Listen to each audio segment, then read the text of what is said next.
And when you said a chemical weapon use by Russia would trigger a response in kind. It will trigger a significant response. What does that mean? I'm not going to tell you. Why would I tell you? You got to be silly.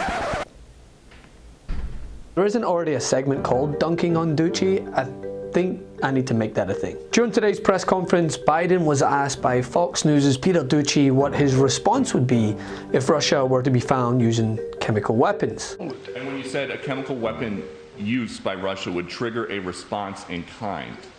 It will trigger a significant response. What does that mean? Taking over from his press secretary's daily task of dunking on Doocy, Biden had the perfect response. I'm not going to tell you. Why would I tell you? You got to be silly. The world wants to know. The world wants to know a lot of things. I'm not telling them what the response would be. Then Russia knows the response. And this would be the perfect response to any network, but since it's Doocy and Fox News, it makes it even better. I mean, just because the former president likes to chat classified foreign policy with Kid Rock, it doesn't mean that the current president should be disclosing classified information for a Fox News soundbite. Politics, man, I was there with him one day when he ended the caliphate. He wanted to put out a tweet, and it was like, I don't like to speak out of school. I hope I'm not, but it was something like, he was like, tell him like, yeah, the tweet was, and I'm paraphrasing, but it was like, you know, if you ever join the caliphate, you know, and try to do this, you're going to be dead. He goes, what do you think? I go, awesome. I mean, ever since the new administration took office, Doocy has tried gotcha questions at every possible opportunity to lure the Biden administration into providing a viral soundbite that he can run back to Fox News with. In doing so, he's offered layups for Biden and Press Secretary Psaki time and time again. You and the president are both talking about... Spit that out. I mean, let's refresh our memory on just a few, like the time Psaki had to take his hand and walk him through the principles of a pipeline.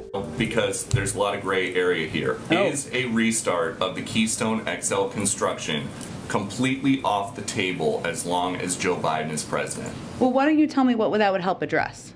I'm asking you if it is an option. You guys say all options are on the table. Is restarting Keystone construction one of them? If we're trying to bring about more supply, that does not address any problem. It's supply from Canada, a friendly ally, instead of Saudi Arabia. That's already, we're already getting that oil, Peter. It's the pipeline is just a delivery mechanism. It is not an oil field. So it does not provide more supply into the system. It does not address. Is it possible that Joe Biden will ever say, you guys can go ahead with construction of Keystone XL? There's no plans for that, and it would not address any of the problems we're having currently. Go ahead. Or when she stuffed them in a locker over voter suppression laws. And maybe it is funny to think about it that way, but the president is talking about this as the most serious assault on our democracy. I don't think anything about this is funny. I think what is important to note, though, here is that there are 28 states, including Texas, where there are laws in place or in process to make it harder to vote, and it requires